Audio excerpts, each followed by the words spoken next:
आह मर गई रे जीजा जी, बाहर निकालो। मेरे जीजा जी हंसते रहे और मैं दुखी होती रही, पर मेरे जीजा जी को मुझ पर थोड़ा सा भी रहम नहीं आया।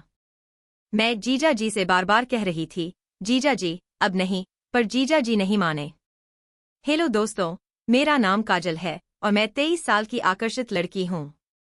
मेरा गोरा बदन देखकर मेरे सारे दोस्त मुझसे कहा करते थे, देखना एक दिन बड़ा काम करेगी। मुझे पाने के लिए मेरे सभी गांव के लड़के पीछे लगे थे, पर किसी के हाथ नहीं आने वाली थी। मैं अपनी बड़ी बहन शालू के पास रहती थी। जीजा जी बहुत शरारती थे और एक भी मौका नहीं छोड़ते थे मुझे बिना छेड़े।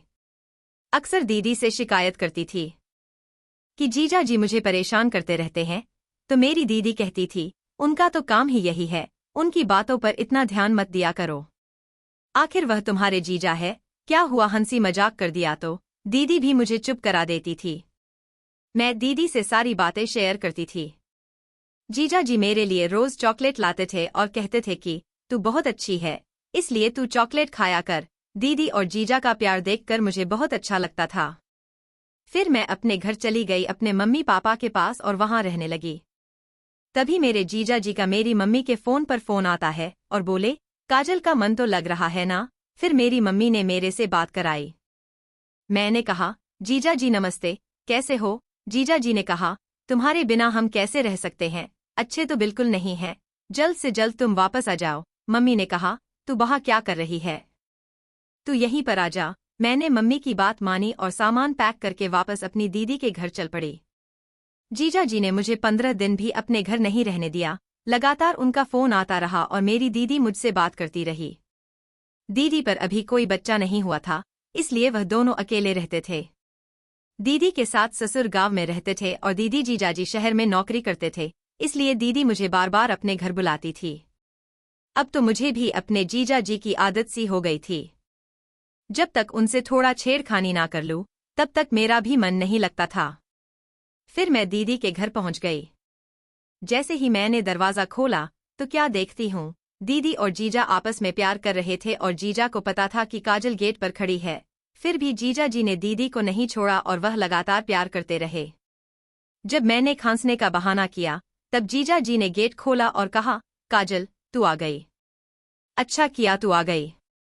रुक, मैं तेरे लिए पेप्सी लेकर आता हूँ। गर्मी बहुत ज्यादा पड़ रही थी, इसलिए थक गई होगी। जीजा जी ने मुझे आराम करने के लिए बोल दिया और मैं दीदी के रूम में चली गई। दीदी साथ में थी। हम दोनों ने बहुत सारी बातें की। बातें करते करते शाम हो गई।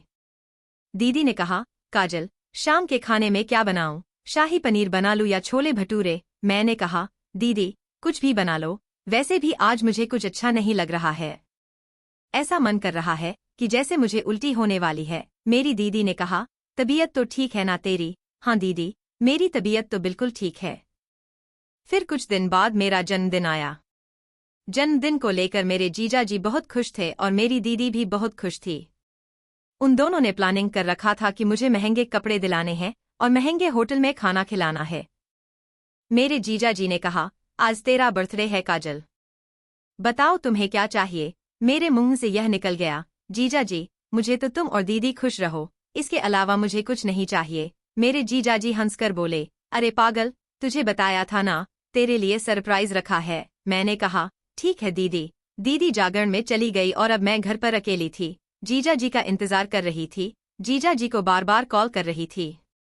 जीजा जी ने कहा, अभी आ रहा हूँ, थोड़ा ट्रैफिक है। फिर मेरे जीजा जी घर पर आ गए और बोले, चलो तुम्हारा सरप्राइज पहले देता हूँ, उसके बाद मैं खाना खाऊंगा। मैं बड़ी खुश थी, उतावली थी कि आखिर ऐसा कौन सा गिफ्ट मेरे जीजा जी मुझे देने वाले हैं। जीजा जी मुझे एक कमरे में ले गए और मेरी आंखें बंद कर दी और बोले, जब तक मैं ना कहूँ तब तक अपनी आंख मत खोलना। करीब 1 मिनट के बाद जीजा जी ने कहा, अब आंखें खोलो। जैसे ही मैंने आंखें खोली तो दोस्तों, जीजा जी का सरप्राइज इतना ज्यादा खतरनाक था कि मैं तो मर ही गई।